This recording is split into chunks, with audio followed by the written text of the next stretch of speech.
Dalton, why are you recording me? Just go with it. How did you get in here? Don't ask questions. Dalton?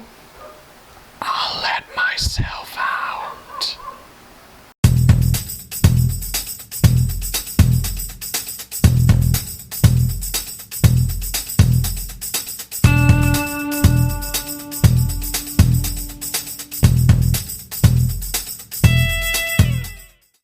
Welcome to Strip Cover Lit. I'm Adrian Fort. And I'm Dalton Gentry. And I hate Dalton Gentry. Because today we are starting our first venture into a long-running series.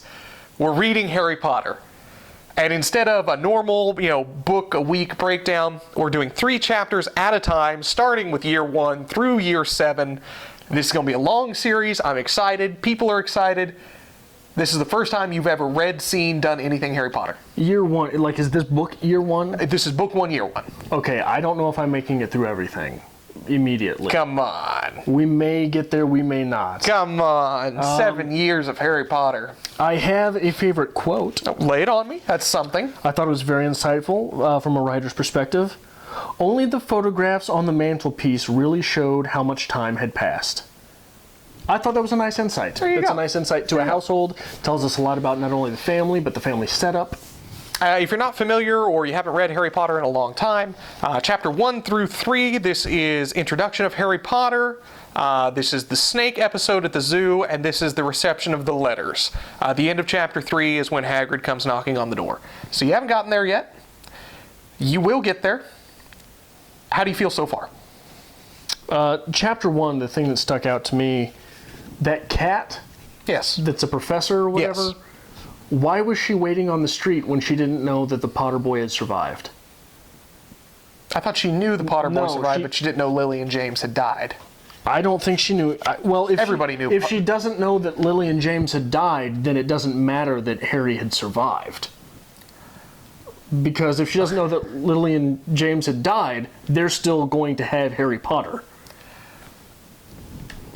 I don't think so. Why? The pinnacle, the point of this novel, and you'll find this out really quick, is the fact that Harry survived. And right. Harry has defeated Lord Voldemort.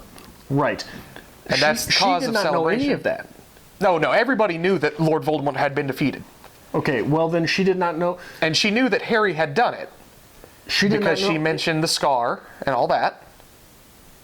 No, but she didn't know that Lily and James had died. Because she even asked, how did this child do this? Regardless, if Lily and James had survived, which are the Harry Potter's parents? Yes.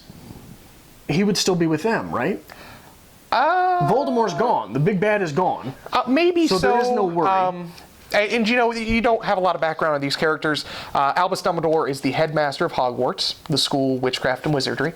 The professor you met was Minerva McGonagall. And she is a major professor there, I would say next in succession for Dumbledore. So... I have not met Dumbledore yet. Yes, he's the old man who delivered Harry Potter. Oh, okay. The old wizard with the lighter that flicked out the lights. Yeah. Okay. Do they have a special tool for everything? No. And that is something that maybe this is just the first book, is that seems kind of silly. But it's kind of a comment on Dumbledore's power. Is that he chooses not to use it, if that makes sense. Okay. Chapter 2, I would really like to make an argument on behalf of the Dursleys. You're the first man in history. Ladies and gentlemen, exclusively on Strip Cover Lit, an argument for the Dursleys. Adrian? There was a child left on these people's doorsteps. Do you have any idea how big a responsibility that would be? Okay. That's life-changing. They've already got a kid. Now you got to pay for 2 kids? There's no way they're going to be able to send both of them to a private school. Okay? You're all of a sudden inheriting a child and nothing to go with it? That's ruinous. Even in that situation, though, does that promote child abuse? Well, sure. I mean, who wasn't abused a little bit? Okay. Who didn't spend some time in a cupboard as a child? Cupboard under the stairs with the spiders. Right. Living in fear. Under the stairs, at least there's space. If we're talking in the kitchen, not much. Okay. Hard to sleep on cans of soup. So you're pro Dursley. I'm pro Dursley. Okay. I don't understand the big bad. And they do make repeat appearances about the beginning of every novel. So you'll get to know a little bit more about them and their son Dudley. Chapter 3, The Deliverance of Letters. Well, it's Chapter 2, The Zoo, with the snake. How'd you feel about that? I see. Here's another big thing about this novel that I'm not sure whether or not to get into. This isn't written for me. No. This is definitely written for a young adult audience. And we did talk about this a little bit. The writing is not as strong, but you have to convey these elements to the less educated reader. Not less educated, but less experienced reader. Right. So that is the first evidence of magic. Well, I mean, the first evidence of magic is Dumbledore doing. Well, that Harry experiences. Right. Okay. And that does also play a major part. Think that comes back. Everything comes back. She does that well. I don't care. See, but this puts me in a hell of a position, right? Like, do I critique this as Adrian? Do I critique this because that's the only kind of critique I can really do? And I think you should. You have to stick to your guns. I'm going to gush over this every week until we have finished book 7, which we will. So yeah, give your honest opinion, because I'm sure a lot of people are just on that bandwagon. This is their childhood novel. So okay. So Dalton, what Dalton does, if you haven't caught on to this by now, is he parades around these things that everyone knows and everyone loves and everyone likes, and he says, Adrian, why don't you read it? You're going to hate it. And I'll be the good guy. I'll be the good guy for another week. It's wonderful. Hey, that's actually... I don't sound like that. That's not even books. That's how I do everything. It's perfect. Going back to our education, I'll write a paper on feminism. Dalton! You could take any novel, insert the word feminism, you will get at least a B. You'll get a B if you don't write it. You'll get a B if you turn it in and it says Tale of Genji Feminism. Like, you just put a title on it and they'll give you a B. The Tale of Genji, a meandering tale about a philandering male. That's a good title. It's a beautiful title, but... It was my title, and I'm sticking to it. Okay, it was beautiful. Anyway, back to this. Okay. I don't know. I don't like it. Okay. And I will give this a bit of a defense. I think the writing dramatically improves later. And that might just be this, if you know anything about JK Rowling, this is a fairly unexperienced author. This is the first, book that we get. So yeah, the writing is naturally going to improve. Right. I do think she is wonderful at bringing elements forward later that you thought were insignificant but aren't. And my main critique isn't with the writing. I don't, because I'm trying to picture that. There's a lot of repetition in a very short manner, and I understand how that is good for middle grade readers. Yes. There is a lot of prompting in the literature, which is good for younger audiences. Because this wasn't even middle age, I don't think. It was written to be read middle age. Yes. But it was told to her young daughter, right? I think so. I believe what she did was she tried to get this published, and tried to avoid labeling it as children's literature, because she didn't think it was children's literature. So this is really defining of the young adult literature.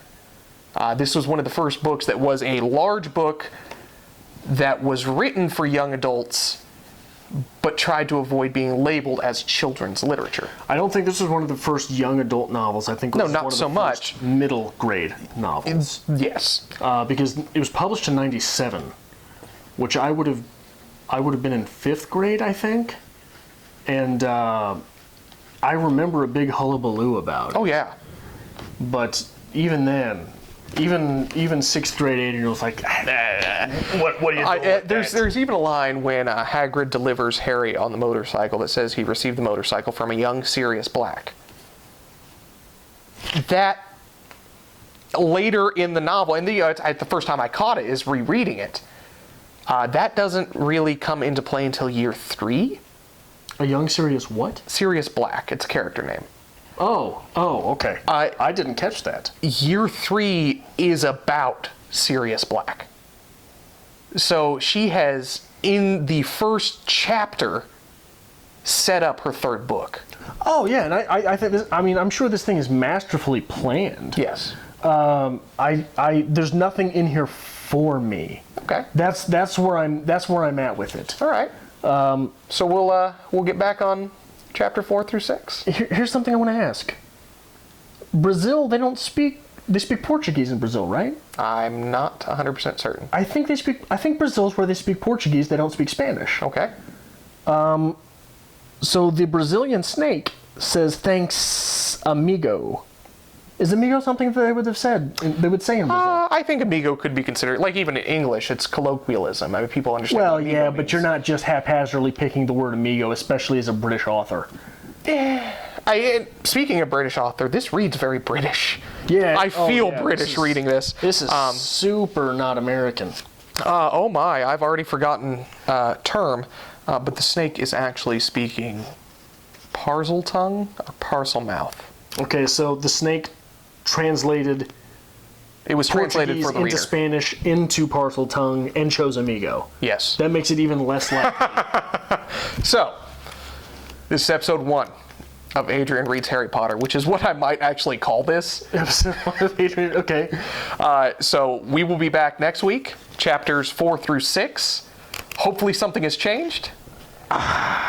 And you are excited about this, right? I am not excited. I will do it. I have promised to do this. Yes. And then we'll watch the movies together. I'm not watching And it'll the movie. be wonderful. This is the extent of my Harry Potterdom. This will be the extent of my Harry Potterdom. The movies are nothing to me. They will not happen. Do you have a wizard hat? I could I expect you in regalia next week. procure one. I expect you in regalia from your, what are they called? Hogwarts houses? Hogwarts is the school. Okay. There are 4 houses in the school. Oh, okay. Well, I mean, Like 4 dorms. Anyway, make sure you hit that subscribe button. Join us through this adventure of Adrian Reads Harry Potter. And I don't even want to be nice about it. Just tear them apart in the comments. yeah, make sure you leave nasty little remarks about how, some things, I don't know. Just, I don't know. We'll be back next week.